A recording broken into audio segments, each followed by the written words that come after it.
Après vous avoir fait un tuto SEO sur Screaming Frog, un tuto SEO sur SEMrush, je suis très heureux de vous faire un tuto SEO sur Majestic SEO.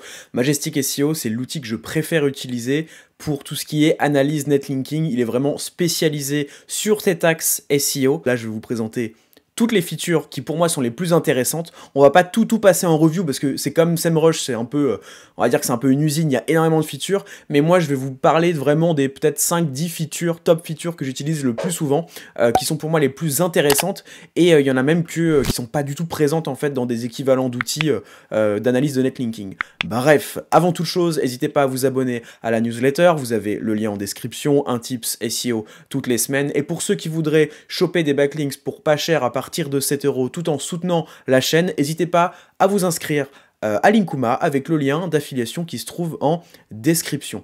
Donc Majestic, ça se présente comme ça. Globalement, c'est un peu l'usine comme je disais, mais on a vraiment la partie récapitulative qui est la partie on va dire de base, où vous entrez un site et vous allez avoir plein d'infos qui vont pop comme ça à l'écran pour faire une analyse de netlinking. Déjà, pourquoi utiliser Majestic ? Moi, il y a vraiment deux cas d'utilisation. Le premier cas, le plus courant, c'est quand je vais analyser des spots sur lesquels je vais commander en fait un backlink typiquement. Donc, je suis sur iReferrer, je rentre ma catégorie, etc. Je mets que je veux des backlinks qui dépassent pas les 50 €. Bah hop, j'ai un listing qui pop. Et là, mon but, ça va être de me dire, ok, quel lien est-ce que je vais commander, quels liens vont valoir le coup. Si vous avez déjà visionné un peu les vidéos sur ma chaîne, vous connaissez un peu mon process, mais vraiment, ça va être le cas principal. Et donc j'analyse les sites, je les passe dans SEMrush pour regarder globalement leur position SEO, leur trafic SEO et leur performance SEO de manière globale, et dans Majestic pour avoir un zoom plus précis sur vraiment l'analyse en fait netlinking de ces spots là, combien est-ce qu'ils ont de domaines référents, etc. Donc ça c'est la première utilisation. La deuxième, qu'est-ce que c'est? La deuxième, ça va être analyser les stratégies netlinking des concurrents, notamment via l'onglet page. Je détaillerai ça normalement en fin de vidéo. Donc bref, pour commencer, la première chose qui va être intéressante, c'est tout simplement le récapitulatif. Là, j'ai rentré mon site paulbonjon.fr et donc je vais scroller de haut en bas et je vais vous dire tout ce qui retient mon attention, tout ce que je regarde en règle générale. Donc là, ici, directement, TrustFlow, Citation Flow, je ne regarde en général même pas, à part le Citation Flow que je trouve un peu plus intéressant. Sinon, ce sont des indicateurs créés par Majestic, en gros par des SEO pour des SEO, ok, mais c'est en rien la vision que Google va avoir d'un site, c'est pas du tout garanti, donc on va dire que c'est comme tous les autres indicateurs d'autorité ou de notoriété d'autres outils, ils ont tous leurs biais, leurs méthodes de calcul, etc. Donc je préfère même pas regarder, c'est pas en ayant un gros TF que vous allez ranker, il n'y a pas de relation de cause à effet. Le TrustFlow par sujet, c'est pareil, c'est une indication qui rend compte de la thématique du netlinking du site. Donc là, a priori, la plupart des domaines référents qui me font des liens seraient dans ces thématiques-là, un peu business, société, éducation, etc. Ça, pourquoi pas, je regarde très rapidement, c'est pareil. Là, j'aurais pu avoir par exemple un TTF, donc un Topical TrustFlow. J'aurais pu l'avoir en mode informatique, etc. On aurait pu se dire ouais c'est mieux, mais c'est pareil, c'est un indicateur qui a ses biais. Moi je le regarde juste si jamais j'observe un red flag en fait. Typiquement, je sais pas, je vais acheter un lien sur un site qui parle de pêche, et là dans le TrustFlow je vois que de l'adulte, etc. Donc contenu pour adultes, là je peux me dire ok, ça mérite de creuser un peu plus et de voir quels sont justement les domaines référents qui pointent vers ce site-là. Donc voilà. Le link graph, hyper intéressant, je vous en parlerai juste après parce qu'on le verra en plus gros. Le link profile, c'est pareil, c'est vraiment basé sur en fait la répartition des domaines référents selon ces deux indicateurs-là. Du coup, je trouve pas ça très pertinent. Le nombre de domaines référents, bah ça, c'est vraiment fondamental, sachant que je le précise dans pas mal de mes vidéos, mais Majestic remonte pas autant de domaines référents que par exemple un SEMrush ou peut-être même un Href. Donc ici, sachez que voilà, par exemple là, 130 domaines référents, c'est déjà pas mal. Et quand vous voyez des sites qui ont déjà 500 domaines référents, 600 domaines référents, c'est déjà beaucoup pour Majestic. Voilà pour ça. Après ici je regarde en général pas grand chose d'autre. Ici on a juste une overview un peu des meilleurs backlinks du site. Donc ok, pourquoi pas.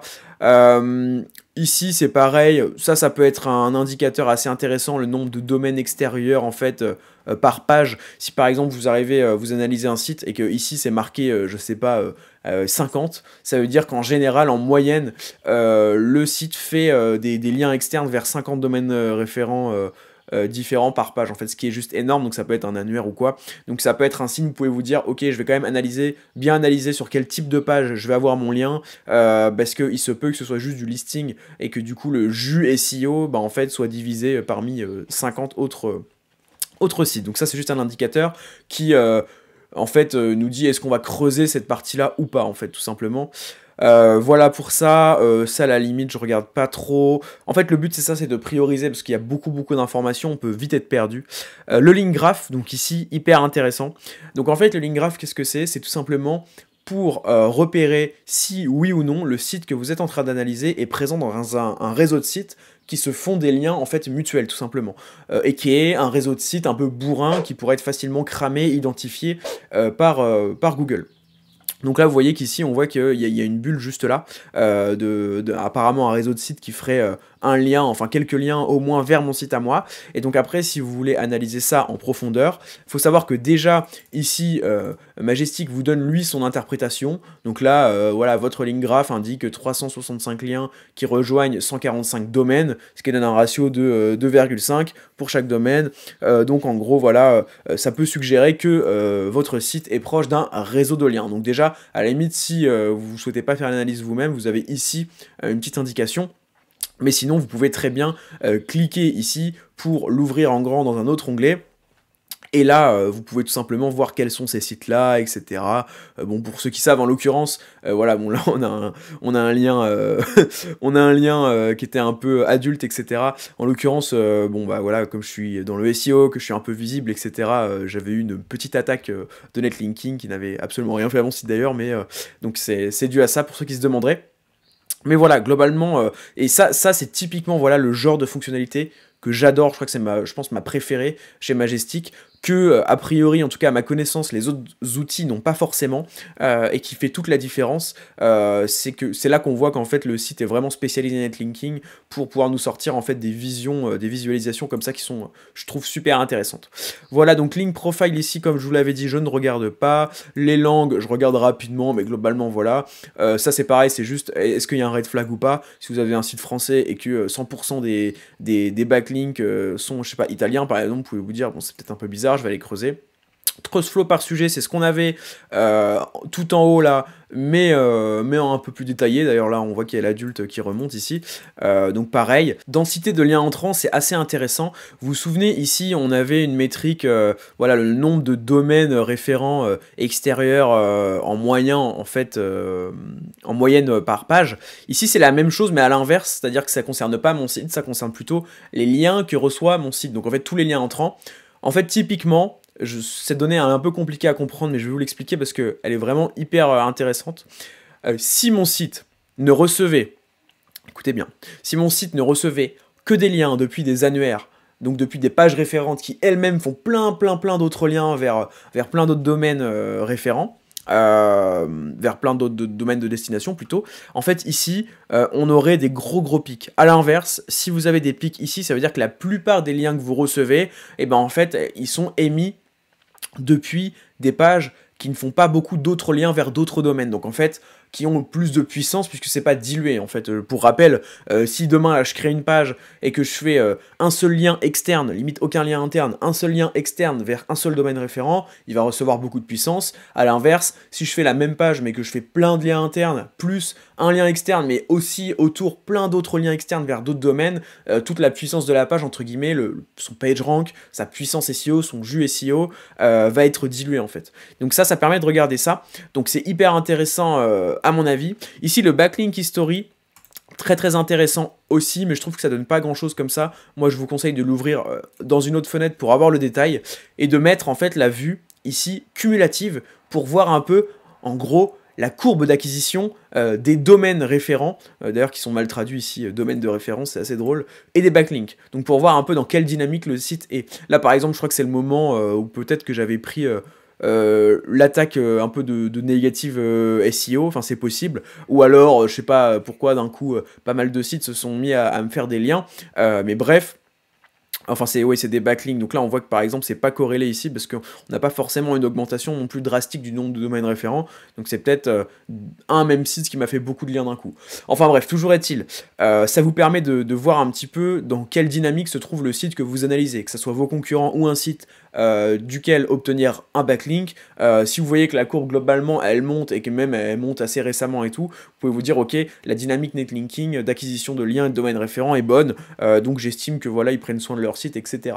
Après évidemment vous pouvez toujours creuser un peu plus. Après le but, je vous le dis, c'est pas non plus de se perdre dans la data. Si vous voulez tout comprendre, vous n'allez pas déjà y arriver, et puis vous allez peut-être vous prendre la tête pour rien. Le but pour moi, c'est d'aller à l'essentiel dans ce genre d'outils qui propose énormément de fonctionnalités, se dire ok, c'est quoi les top features qui sont vraiment les plus intéressantes, les regarder à chaque fois un peu comme un robot entre guillemets, et se faire un avis global avant de commander.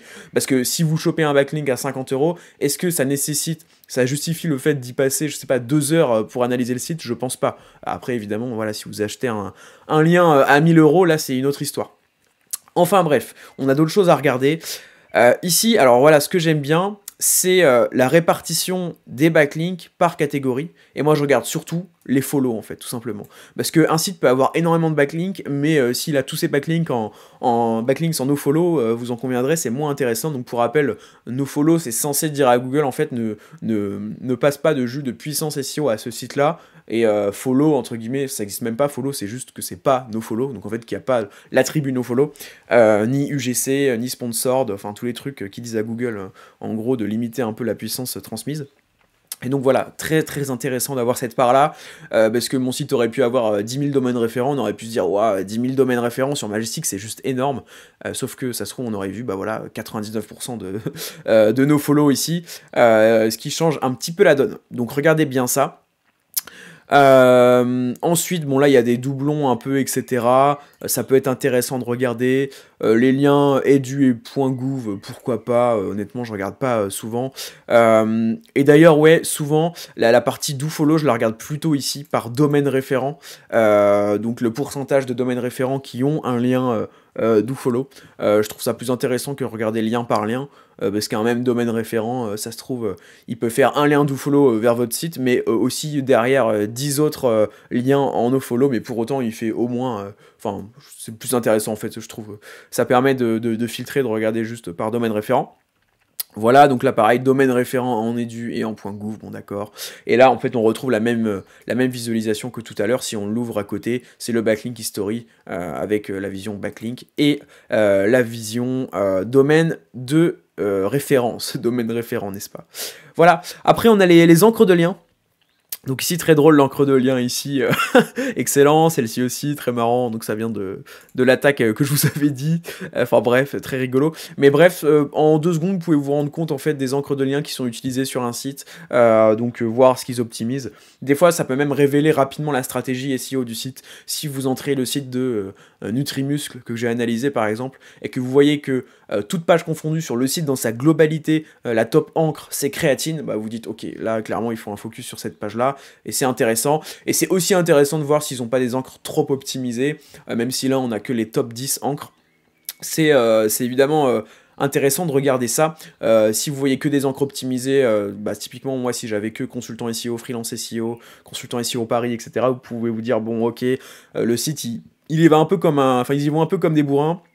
Est-ce que j'ai envie d'avoir un lien de la part de ce site-là? Aujourd'hui ça cartonne, mais peut-être que demain les encres seront pénalisées, alors voilà, pénalisées par Google, faut faire attention, etc. Enfin bref, voilà, donc là, pour l'overview c'est fait. Maintenant je vais vous montrer, je pense, encore une ou deux features vraiment qui pour moi sont hyper intéressantes. Et si vous avez suivi un peu mes analyses SEO, là vous voyez ce que je retiens. Bon, je vais quand même vous montrer domaine référent, je vais vous montrer domaine référent, je vais vous montrer page, qui est super intéressant, et je vais vous montrer comparer aussi, qui est très très intéressant. Après globalement, honnêtement, c'est voilà, c'est vraiment les 3 que je vais vous montrer. Donc c'est parti pour la partie domaine référent. Donc là c'est tout simplement pour voir les domaines référents qui font un lien vers le site que vous analysez. Donc vous avez aussi ce genre de fonctionnalité sur SEMrush, sur Ahref, même sur Babar, j'imagine sur plein d'autres outils, qui est donc ça c'est juste pour se rendre compte en fait du type de lien qu'on reçoit.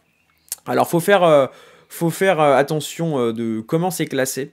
Là par exemple vous voyez par défaut, c'est classé, les domaines référents sont classés par TrustFlow de manière décroissante.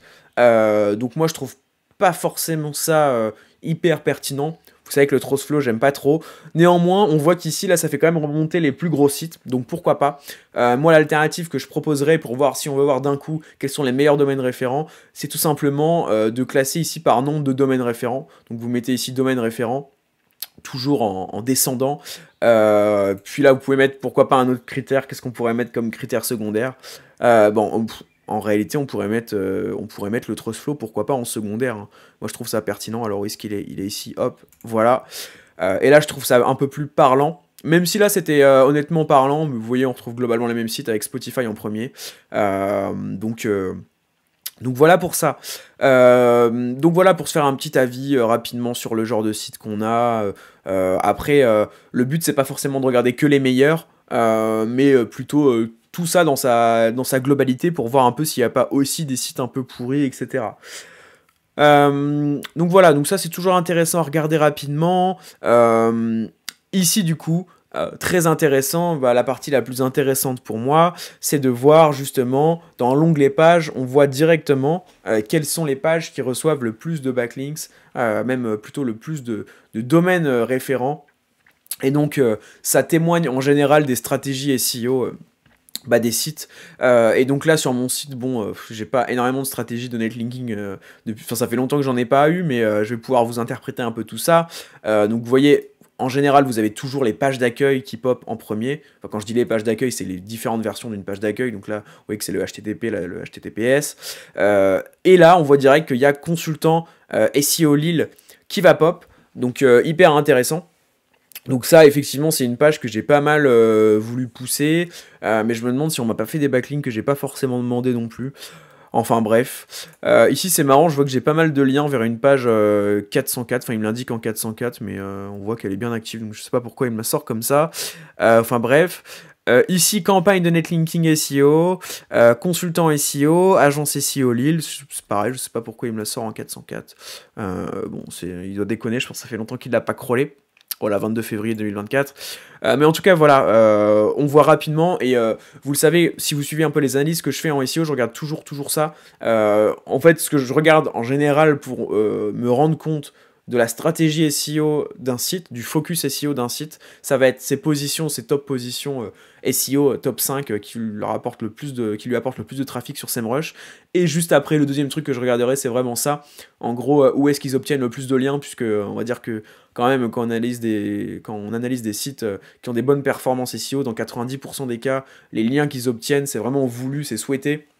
C'est des commandes d'achat de liens qui sont passées, donc ça reflète très très bien leur focus et leur priorité business SEO. Et donc c'est le deuxième truc que je vais regarder. Donc vous le savez si vous regardez mes analyses, par exemple, de mémoire, il me semble que Nutrimuscle, ils bombardaient pas mal sur leur page créatine. Typiquement, ça permet de savoir ça en 2 secondes, c'est super, super intéressant. Voilà pour ça, donc ça c'est une partie vraiment très très facile à analyser. Et la dernière, que je vais vous détailler juste ici. Alors d'ailleurs, j'en profite pour vous dire, si vous appréciez ce genre de vidéo, comme d'habitude j'essaie de vous donner un max de concret, n'hésitez pas à mettre un gros like, un commentaire et à vous abonner à la chaîne. Et là je vais vous montrer du coup la partie que j'apprécie aussi beaucoup, que j'utilise, que je spam pour mes propals et mes audits de netlinking un peu plus poussés. Ça va être comparer tout simplement un site avec d'autres sites sur ces indicateurs. Et ça fait des belles slides en général, etc. Là on voit que c'est marrant, il me propose directement SEO Monkey. Après les autres sont pas très pertinents, mais on peut se dire qu'on met bon maintenant je vais pas mettre ça parce que du coup après je vais le rentrer plutôt manuellement, ou alors si on va se mettre SEO Monkey, on va se mettre Optimize 360, on va se mettre SEO.fr, en gros c'est les agences que je connais un petit peu, Paul Music, bon d'accord, ok, non après c'est pas très très pertinent, honnêtement, Journal du Net c'est un peu trop large, mais voilà, on peut comparer déjà avec cela. Et donc, en fait, voilà, on voit directement en fait, les différences. Donc là, en une vision, vous avez la différence en termes de nombre de domaines référents, Bon, moi, il y en a qui sont pas très qualitatifs, pas très voulus, mais voilà. Donc on voit qu'eux, ils bombardent bien, qu'eux, ils bombardent bien aussi. Là, on peut se dire, ok, SEO Monkey sont peut-être un peu en retard. On voit TFCF, bon, ça, vous savez que je préfère pas trop m'y fier, mais bon, on voit quand même que là, effectivement, ceux qui ont le plus de liens ont le plus d'indicateurs, donc pourquoi pas. On voit les thématiques, et là, vous avez même un détail un peu plus poussé, alors qu'est-ce que je regarde en général? Franchement, je regarde vraiment le nombre de domaines référents. Ici, ça peut être intéressant aussi. Moyenne de liens sortants par page. Donc ça doit être par page de liens entrants, il me semble. Tac, tac, tac. C'est ça, interne, externe. Enfin bref, c'est des choses qui sont intéressantes, et si vraiment vous voulez faire un benchmark netlinking assez rapide, vous pouvez entrer, je crois, voilà, 10 domaines, donc c'est pas mal, et ça permet d'avoir une vision très très rapide plutôt que de rentrer les sites un à un, limite, si vous faites une propale, même que vous êtes prestataire, de mettre des screens un par un, etc. Là, vous avez une vision globale, donc voilà, c'est la feature que vraiment j'apprécie bien. Mais écoutez, voilà, moi j'ai essayé de vous montrer toutes les features qui me semblaient les plus pertinentes, en tout cas celles que j'utilise moi le plus au quotidien. Dites-moi ce que vous en pensez en commentaire. Est-ce que vous utilisez Majestic SEO? On va pas se mentir, il y a d'autres alternatives. Moi j'adore Majestic, mais je sais qu'il y a d'autres alternatives qui font vraiment bien le job, qui sont aussi spécialisées en netlinking. Dites-moi ce que vous utilisez comme outil. Sinon, moi je vous dis à la semaine prochaine. Ciao.